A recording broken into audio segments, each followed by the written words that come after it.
Irmãos, sempre uma honra. Quando o pastor Walter falou que vai orar por mim, você continua orando, né? Não pode parar não, né? Porque a honra maior, porque foi ele que me ordenou o pastorado.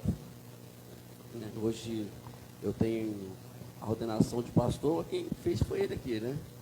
Então, vir aqui é um privilégio muito grande, é uma honra muito grande. Eu queria compartilhar com os irmãos, para nós juntos abrirmos o texto de Efésios, capítulo 3.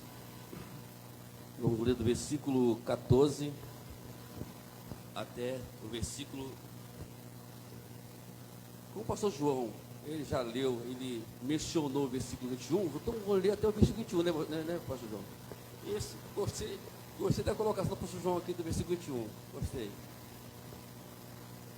Vou ler do 14 até o 21, do capítulo 3 de Efésios. Diz assim: por causa disso me ponho de joelhos perante o Pai de nosso Senhor Jesus Cristo, do qual toda a família nos céus e na terra toma o nome, para que, segundo as riquezas da sua glória, vos conceda que sejais corroborados com o poder pelo Espírito no homem interior, para que Cristo habite pela fé no vosso coração, a fim de que, estando arraigados e fundados em amor, poderdes perfeitamente compreender com todos os santos qual seja a largura, o comprimento e a altura e a profundidade, e conhecer o amor de Deus, o amor de Cristo,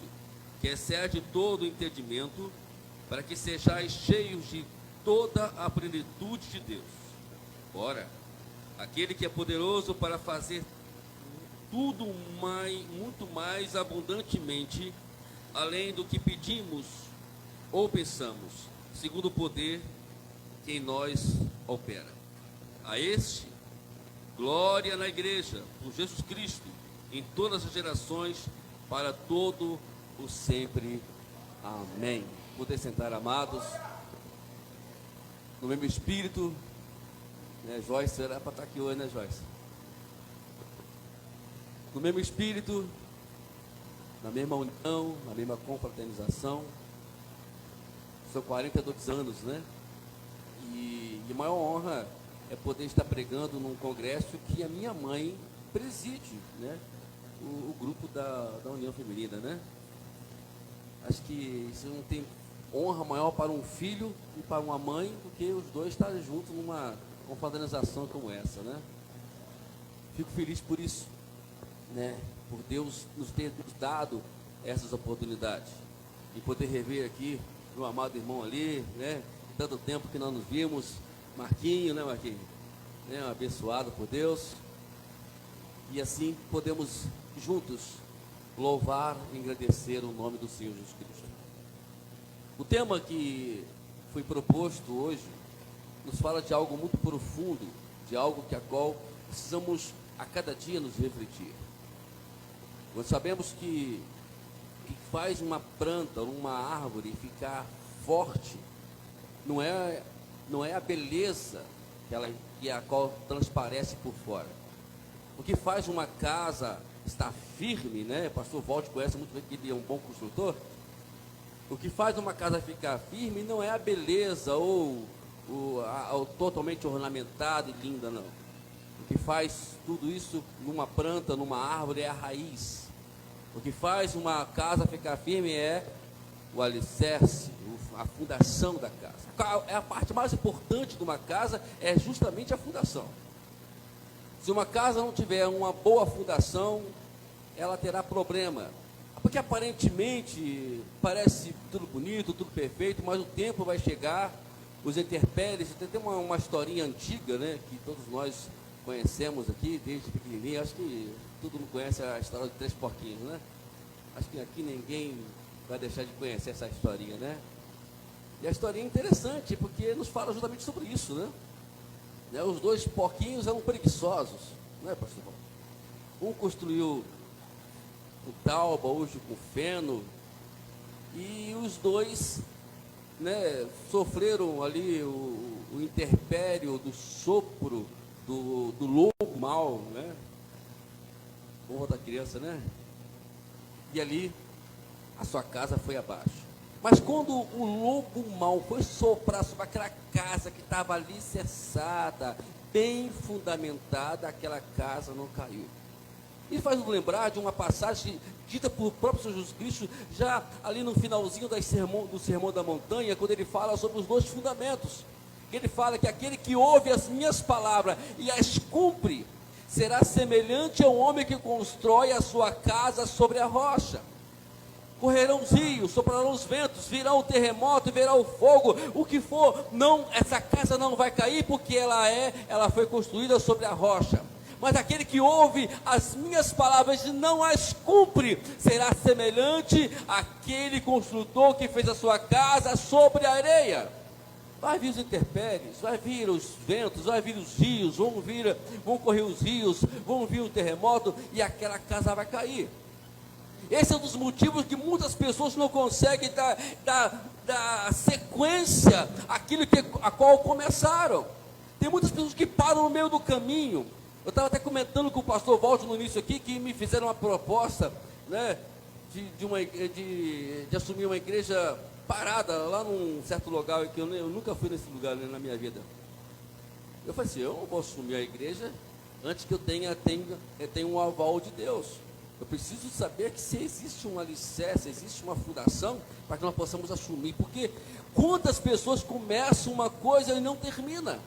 Quantas pessoas começam algo, e a Bíblia diz bem claro, no capítulo 1, versículo 6 de Filipenses, olha o que Paulo diz, fala assim, olha, tenho por certo isto mesmo, que aquele que em nós começou a boa obra, a aperfeiçoará até o dia de Cristo. Quer dizer o seguinte, que Cristo, se começou a obra na sua vida, pode ter certeza que essa obra vai terminar. Mas se não foi Cristo, não entra nessa, porque essa casa vai cair. Mas muito cuidado, amados, com as propostas que nós ouvimos por aí. Parece muito, eu me lembro muitos anos atrás, né, alguém chegou para mim, disse, olha, pastor, ainda não era pastor ainda na época, né?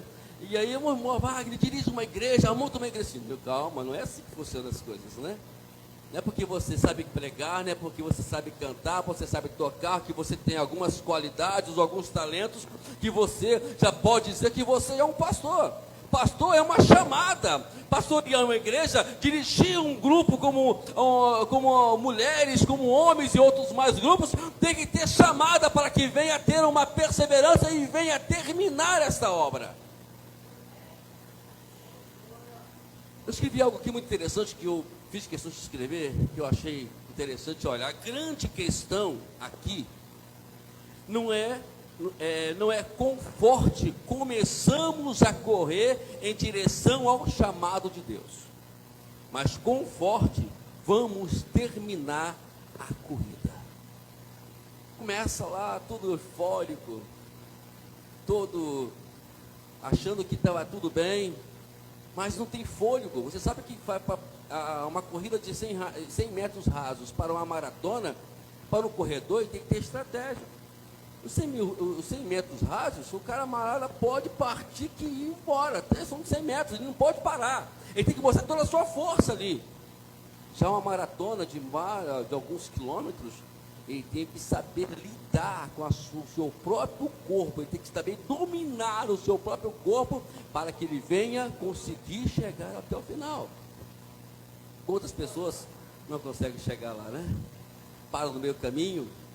Uma vez Jesus Cristo, falando sobre o discipulado, no capítulo 14 de Lucas, ele falou assim, dando uma analogia, falou assim, olha, o construtor, antes de começar a obra, ele precisa primeiramente fazer uma análise, para que quanto vai gastar, ou que se pode fazer ou não, porque para que depois que ele começar a fazer a obra, ele venha parar e alguém dizer, está vendo lá? Ele começou a obra e não terminou. Quantas pessoas são vistas dessa forma? Não termina a obra, não termina, para no meio do caminho. Irmãos, pode ter certeza de uma coisa, amado, de adversidade todos nós vamos ter. Não adianta você dizer que você não vai entrar para uma obra, que você não vai passar por adversidade, e mesmo porque foi Jesus que a qual nos disse que todos nós passaremos por adversidades. A certeza que nós temos é que Ele venceu o mundo. E se você está fundado em Jesus, se você está arraigado em Jesus, pode ter certeza que você não vai perder essa batalha. Porque o apóstolo João, no capítulo 5, versículo 4, ele fala: maior é o que está conosco do que o que está no mundo. Você tem Jesus, eu tenho Jesus, nós temos Jesus, portanto, somos mais do que vencedores, como diz Paulo, lá em Romanos capítulo 8, versículo 37. Somos vencedores, amados. Nós não entramos para a batalha para poder dizer que vamos vencer. Nós, aquele que está fundado em Jesus, aquele que está arraigado, aquele que está alicerçado em Jesus, ele já entra para a batalha dizendo: eu já venci, eu sou vencedor. Temos que acreditar nisso, crer nisso, acreditar que Jesus está conosco, que Ele é o nosso fundamento. Eu lembro que quando nós lemos uma palavra muito tempo atrás sobre a questão dos galardões que vamos receber nos céus, uma coisa que a qual me chama a atenção, que Paulo lá, parece não sei se é 1º ou 2 Coríntios, eu às vezes eu me engano, o 1º ou 2º, mas fala sobre a questão como é que eu vou, como é que é as minhas obras.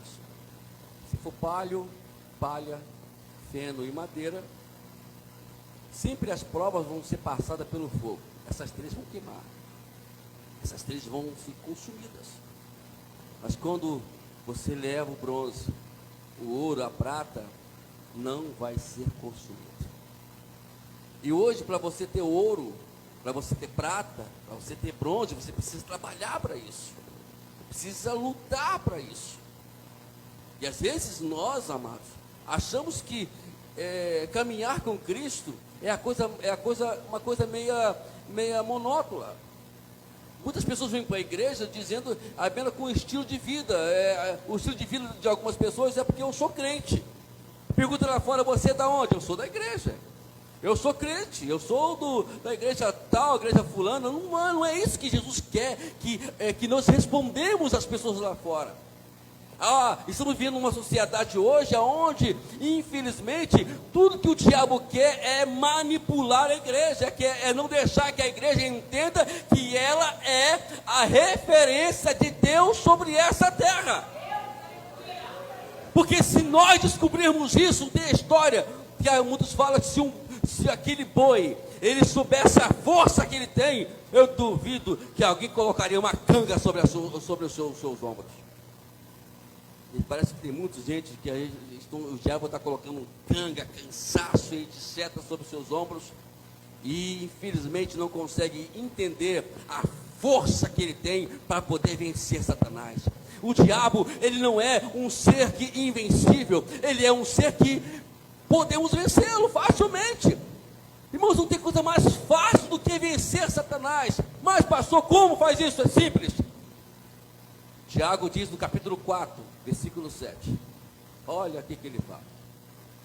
Eu vou dizer o versículo todo. Primeiramente, sujeitai-vos a Deus. Faça o alicerce, cria a fundação.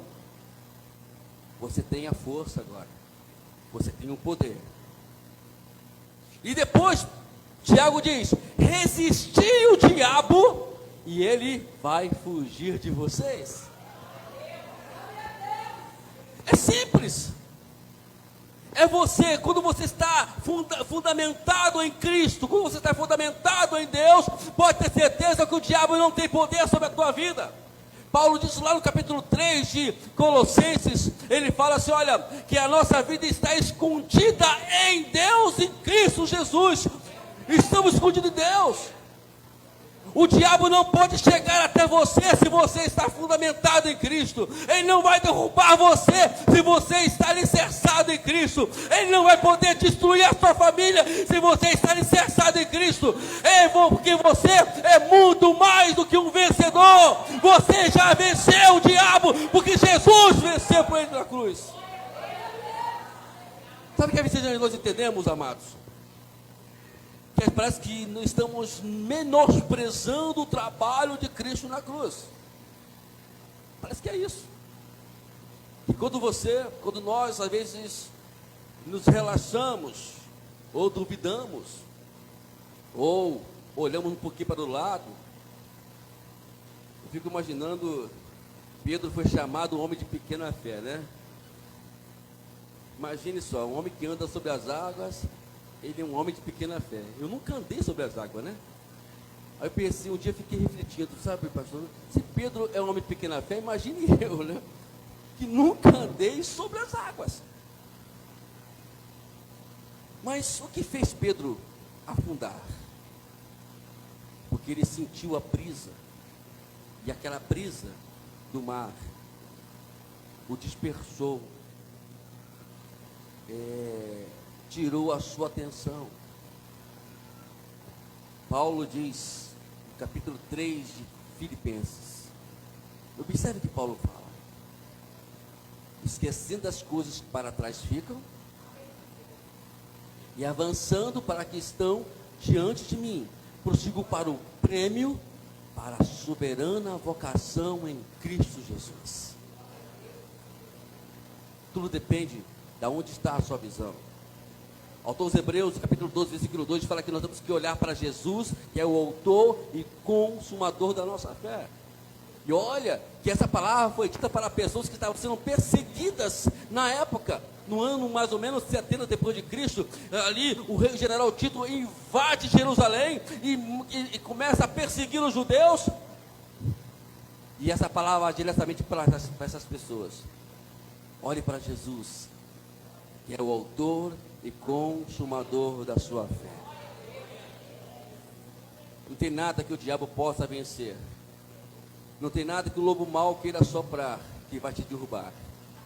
Ele vai até soprar, né? Chega para você e ele vai tentando, vai tentando. É assim que o diabo vai fazer contigo, mano. Ele vai soprar onde ele pode. Mas sua casa tem fundamento. Sua casa está firme.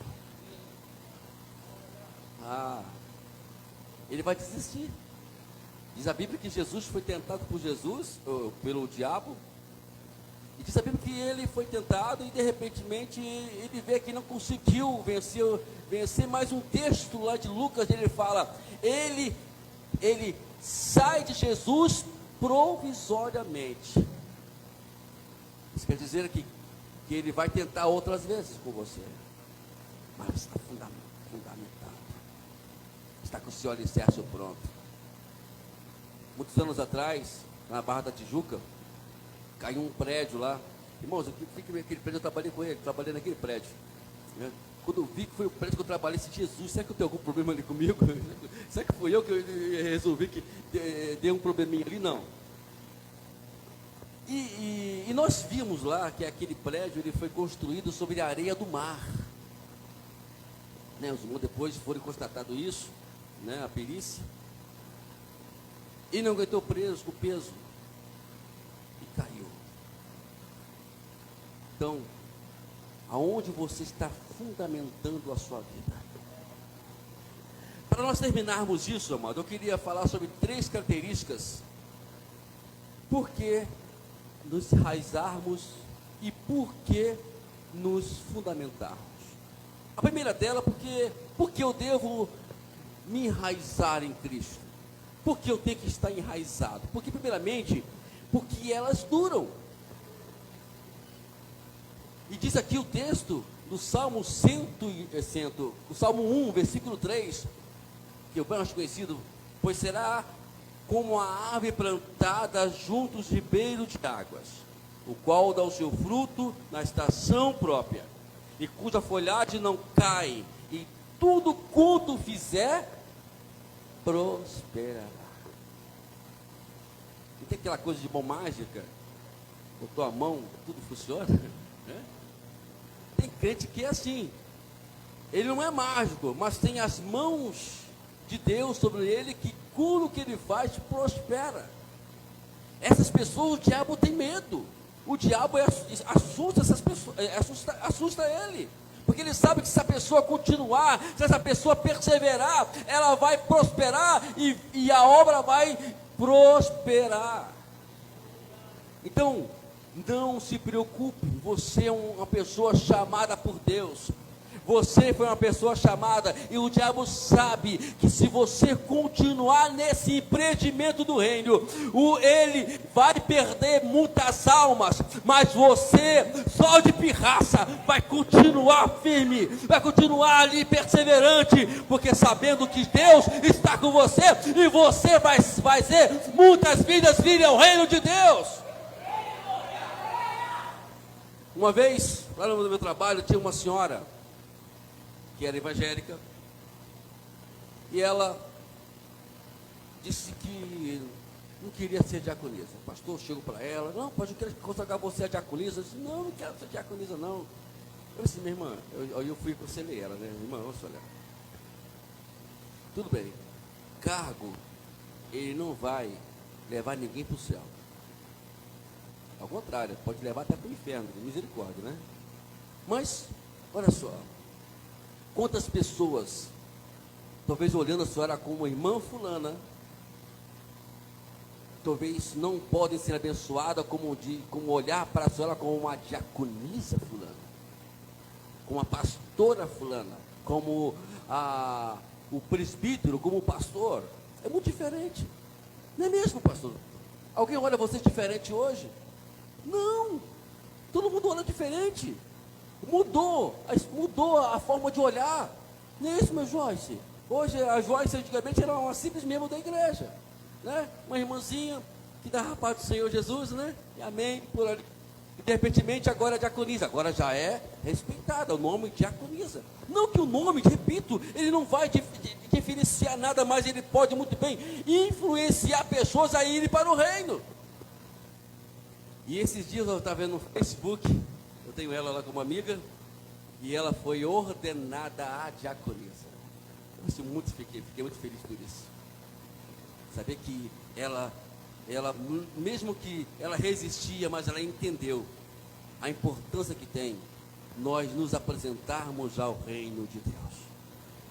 Então, é uma árvore plantada junto aos ribeiros das águas. Cuidado aonde você está plantando a sua vida. Os entretenimento hoje, infelizmente, tem levado muitas pessoas a saírem do projeto de Deus, dos planos de Deus.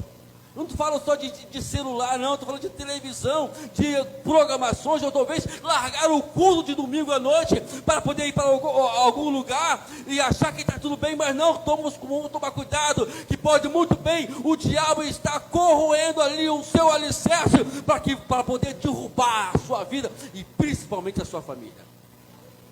Tem que tomar cuidado com isso. Então, mas aquele que está ali junto, pode ter certeza de uma coisa: ele não vai cair. Jesus disse: eu sou a videira e vós os ramos. Quem está em mim e eu nele, esse dá muito fruto, porque sem mim nada podeis fazer. A verdade, amados, e por mais que nós não queremos usar outros interfúgios, mas a verdade é que todos nós somos completamente dependentes de Deus. Não tem como fugirmos disso, amados. Quanto mais distanciarmos de Deus, mais problemas vamos criar para nós, e consequências vão amontoar sobre nós, e depois para voltar é uma complicação danada. Mas enquanto você pode, glorifique o nome de Deus, segure os pés do Senhor. Jacó estava perdido, mas ele, quando ele teve um encontro com Deus no Vale do Jaboque, ele pensou: essa é a minha oportunidade, Eu não posso largar essa oportunidade de marido. A madrugada se raiando, amanhã quase chegando, e ele não tinha resolvido o seu problema ainda. Ele pega no pé do anjo e fala assim: eu vou só te largar quando tu me abençoares. Você quer ser abençoado por Deus? Você quer ser cheio de Deus sobre a sua vida? Então comece a não deixar de estar perto do rio da vida. Jesus disse o seguinte, palavra que nunca saiu do meu coração: aquele que crê em mim, como diz a Escritura, rios de água viva fluirão do seu interior. Eu comecei a procurar entender isso, e Deus me fez entender que se você crer, não porque alguém disse, mas crer porque a palavra de Deus disse, porque Jesus disse, pode ter sido uma coisa, vai fluir dentro de você vida, vida e vida. Os frutos vão aparecer, os frutos vão começar a estar evidente para a sua vida. Você vai fazer algo. Uma vez eu estava na igreja, começando a igreja, eu no ministério, e estávamos lá sozinho, eu e minha esposa, mais 5 pessoas.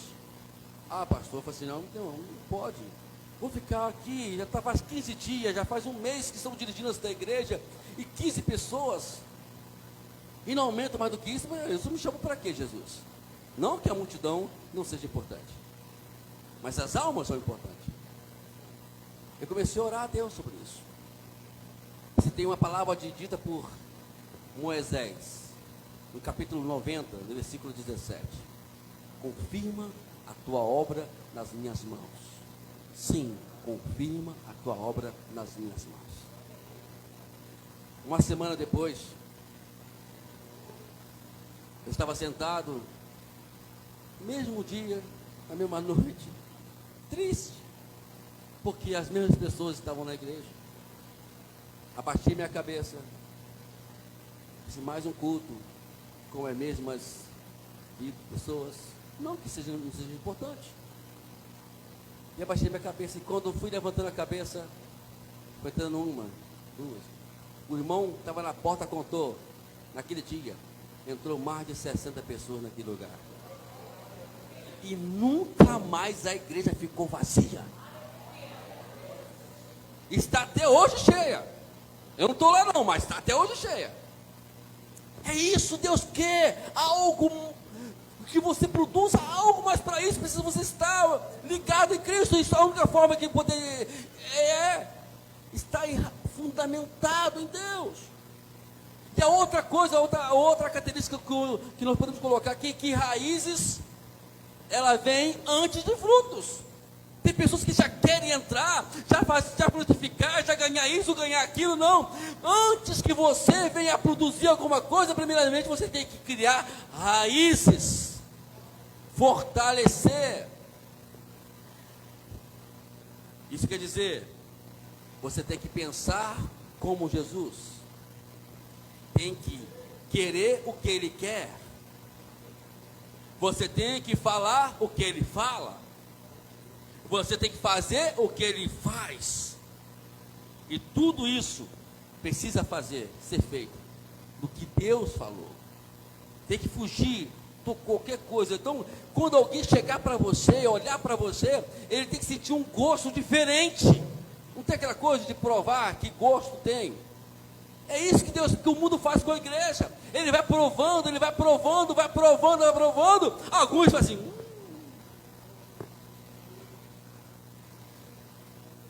tá ruim esse negócio, né? Mas outros falam: que pessoa magnífica, que pessoa gostosa de falar, que pessoa gostosa de se lidar. É isso mesmo. É isso que estão esperando lá fora. Esses dias eu estava conversando com Deus sobre isso mesmo. Por que o mundo odeia tanto a igreja? Sabe por quê, amado? A resposta é bem simples. Sabe por que igreja? Porque o mundo veio da igreja. Porque a igreja, quando olha para você, olha para mim, ele espera extrair algo de bom, algo que vai solucionar o seu problema. E quando ele olha para mim, olha para você, e vê que alguma coisa não foi solucionado, e cria uma raiva nele, assim, mas que coisa, eu não consegui alcançar os meus objetivos ainda, vou continuar triste, amargurado, e assim por diante. Tudo que o mundo quer é encontrar uma solução, mas só quem tem solução é quem está enraizado, fundamentado em Cristo.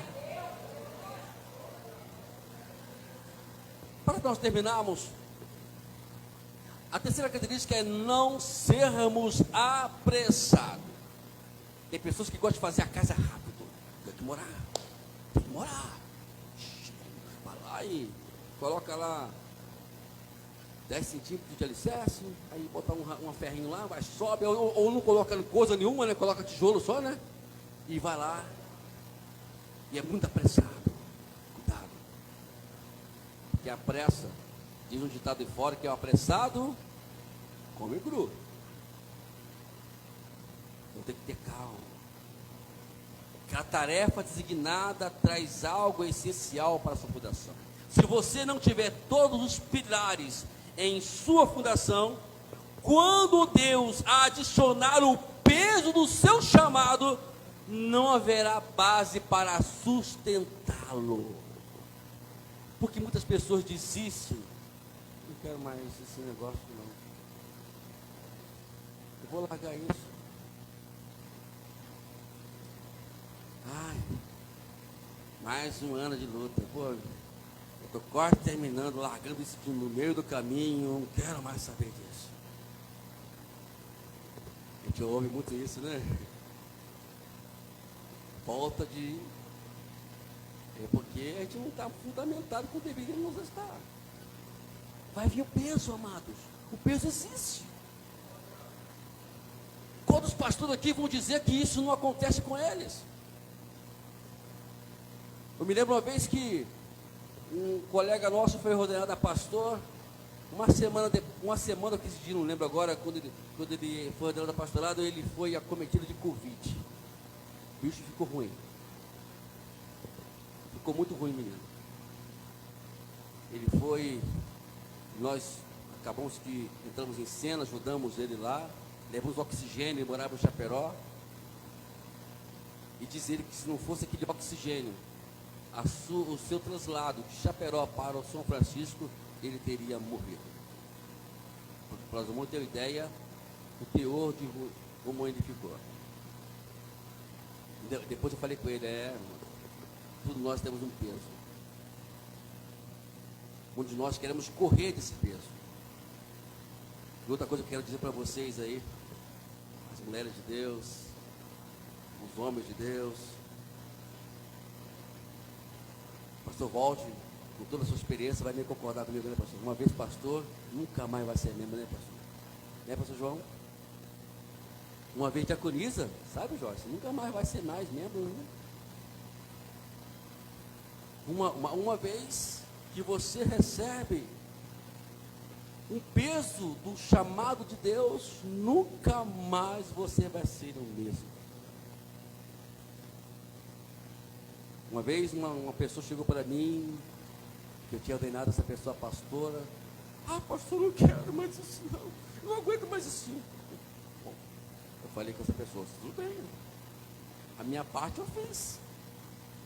O restante agora é contigo. É com você e Deus, não tem nada a ver mais com esse negócio não. Se você está disposto a sofrer o dano e o peso que você vai ter, se você estiver para sustentar, amém, pode existir. Eu me lembro uma vez, eu vou terminar já, amado, eu preciso falar um pouquinho sobre isso, que tem aqui muitas pessoas que precisam ouvir isso, né? Eu estava querendo largar tudo, eu não queria mais ser pastor não, pastor Paulo. Acho essa coisa muito ruim.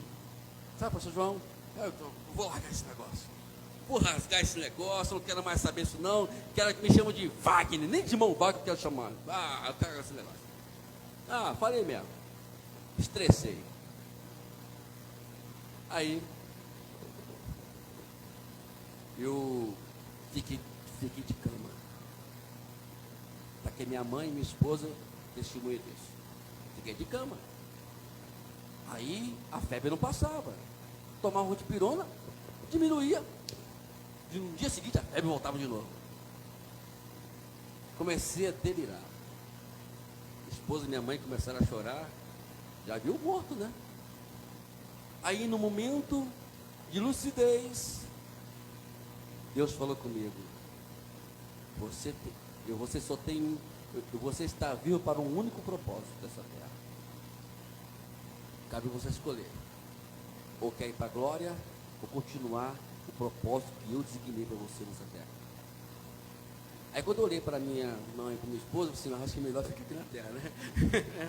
Então tudo bem, Jesus, estamos resolvendo o problema. Mas é difícil. Ninguém disse para você que seria fácil. Ninguém disse para você que as coisas seriam uma moleza. Não, é difícil, mas uma coisa é certa, amados: o final dessa história é final de glória. O final dessa história é final de bênção para a tua vida. Você vai ver os frutos, você vai ver as coisas acontecerem para o bem, e Deus será glorificado na sua vida. As pessoas vão olhar para você e ver que ali existe alguém que tem uma solução, alguém que tem ali uma palavra de vida eterna para poder tirá-los deste mundo de trevas. E aí, nós lemos o versículo 20.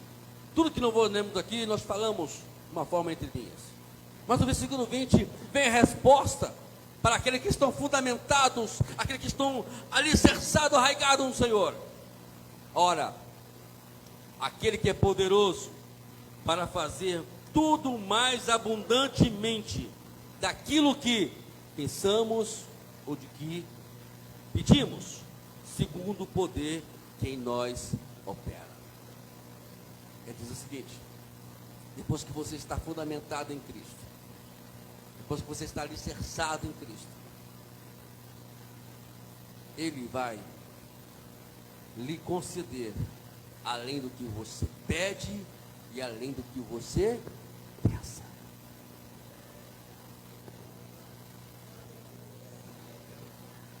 A carta aos Efésios, eu considero ela uma carta muito especial, porque ela nos fala do que é a igreja nas suas atividades. No capítulo 3, ele termina assim. No capítulo 4, o apóstolo Paulo, ele começa a nos dar uma base, como vamos manter tudo isso que estamos falando nessa noite. Aí Deus vai designar apóstolos, profetas, evangelistas, pastores e mestres. Capítulo 5, no início, Paulo fala sobre que temos que largar algumas coisinhas, que a qual impede a gente prosseguir. No capítulo 25 diante, ele fala sobre família, sobre o esposo, sobre a mulher, o esposo e a esposa, que é a base da família, que tem que sustentar a família. No capítulo 6, ele fala que os filhos têm que obedecer aos seus pais, para que as suas vidas sejam prosperadas. Aí ele fala sobre o servo, o empregado, que tem que obedecer ao seu patrão, para que o seu salário venha no fim do mês, para poder levar o pão nosso cada dia para a sua casa. Aí sim, a partir do versículo 10 do capítulo 6, Paulo fala como vamos agora conseguir chegar até lá, dizendo o seguinte: que vivemos constantemente em batalhas espirituais, e se nós não entendermos como vamos lidar com as batalhas espirituais, a primeira ida para o reino, vamos bater e vamos perder. Mas se você entender uma coisa fundamental na batalha espiritual, que você não pode esquecer nunca. Olha para o teu irmão do teu lado aí. Dá uma olhadinha para ele. Olha para ele aí. Não é com ele que você tem que brigar. Não briga com ele não, irmão. Mas pastor, você não sabe nem a metade. Essa irmã, esse irmão, misericórdia. Não é assim, não é verdade? Mas não briga com ele não. A nossa briga é contra Satanás e os seus exércitos. Aí sim, você pode prosseguir a partir do versículo 13 e 14 diante. como você vai fazer isso. Deus nos abençoe a cada dia. Que você possa hoje, né, nessa primeira parte hoje aqui desse congresso, sair daqui crendo que você é vencedor. É muito mais do que vencedor. O diabo não pode vencer. O diabo não pode vencer a sua família. Às vezes você fica pensando, mas como pastor, meu filho, meu esposo, a minha esposa, ou sei que for, está lá assim, está assado. Não, calma. A sua batalha já está garantida, já vencida. Deus te abençoe. Vamos aplaudir o Senhor nessa noite? Amém?